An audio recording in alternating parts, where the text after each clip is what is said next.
بہادر شاہ ظفر کے سارے شہزادوں کے سر قلم کر کے اس کے سامنے کیوں پیش کیے گئے؟ قبر کے لیے زمین کی جگہ کیوں نہ ملی؟ آج بھی اس کی نسل کے بچے کچے لوگ بھیک مانگتے ہیں، کیوں؟ تباہی ایک دن میں نہیں آتی۔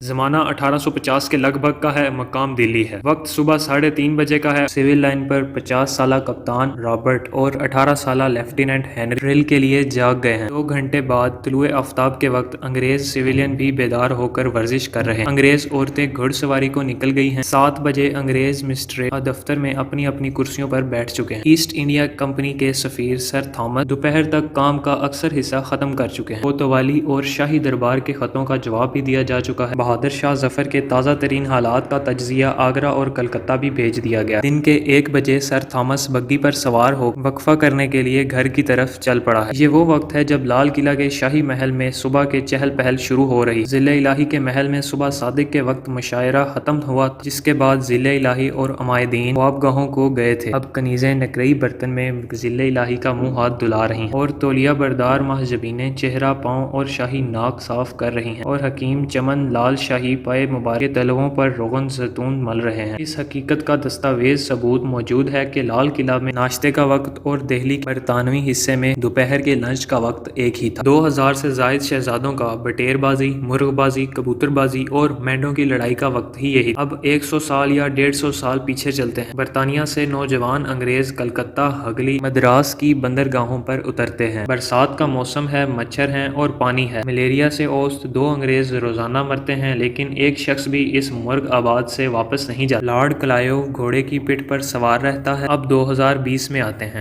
95% سے زیادہ امریکی رات کا کھانا 7 بجے تک کھا لیتے ہیں، 8 بجے تک بستر میں ہوتے ہیں اور صبح 5 بجے سے پہلے تک بیدار بھی ہو جاتے ہیں۔ بڑے سے بڑا ڈاکٹر صبح 6 بجے ہسپتال میں موجود ہوتا ہے۔ پورے یورپ، امریکہ، جاپان، آسٹریلیا اور سنگاپور میں کوئی دفتر، کارخانہ، ادارہ، ہسپتال ایسا نہیں جہاں ڈیوٹی کا وقت 9 بجے ہے اور لوگ 9:30 بجے آئیں۔ آج کل چین دنیا کی دوسری بڑی طاقت بن چکی ہے۔ پوری قوم صبح 6 سے 7 بجے تک ناشتہ اور دوپہر 11:30 بجے لنچ اور شام 7 بجے ڈنر کر چکی ہوتی ہے۔ اللہ کی سنت کسی کے لیے نہیں بدلتی، اس کا کوئی رشتہ دار نہیں، نہ اس نے کسی کو جنا، نہ کسی نے اس کو۔ جو محنت کرے گا تو وہ کامیاب ہوگا۔ عیسائی ورکر 7 بجے دفتر پہنچ جائے گا تو دن کے 1 بجے تولیہ بردار کنیزوں سے چہرہ صاف کروانے والا بہادر شاہ ظفر مسلمان بادشاہ ہی کیوں نہ ہو، ناکام رہے گا۔ میدان بدر میں فرشتے نصرت کے لیے اتارے گئے تھے، لیکن اس سے پہلے مسلمان پانی چشموں پر قبضہ کر چکے تھے۔ جو آسان کام نہیں تھا وہ خدا کے محبوب صلی اللہ علیہ وآلہ وسلم رات بھر یا پالیسی بناتے رہے یا پھر اللہ کے حضور سجدے میں رہے۔ حیرت ہے ان حاطب اللیل دانشوروں پر جو یہ کہہ کر قوم کو مزید افیون کھلا رہے ہیں کہ پاکستان 27ویں رمضان کو بنا، کوئی اس کا بال بھی بیکا نہیں کر سکتا۔ کیا سلطنت خدا داد پاکستان اللہ کی رشتہ دار تھی اور کیا سلطنت خدا داد میسور اللہ کی دشمن تھی؟ خیر، اسلام آباد مرکزی حکومت کے دفاتر ہیں یا صوبوں کے دفاتر یا نیم سرکاری ادارے، ہر جگہ لال قلعہ کی طرز زندگی کا دورہ ہے۔ کتنے وزیر، کتنے سیکٹری، کتنے انجینئر، کتنے ڈاکٹر، کتنے ہی پولیس افسر اپنی 8 بجے کی ڈیوٹی پر موجود ہوتے ہیں۔ کیا اس قوم کو تباہ و برباد ہونے سے دنیا کی کوئی قوم بچا سکتی ہے؟ جس میں کسی کو تو اس لیے مسند پر نہیں بٹھایا جا سکتا کہ وہ دوپہر سے پہلے اٹھتا ہی نہیں، اور کوئی اس پر فخر کرتا ہے کہ وہ دوپہر کو اٹھتا ہے لیکن سپہر تک ریموٹ کنٹرول کھلونے سے دل بہلاتا ہے، جبکہ کچھ کو اس بات پہ فخر ہے کہ وہ دوپہر کے 3 بجے تک اٹھتے ہیں۔ کیا اس معاشرے کی اخلاقی پستی کی کوئی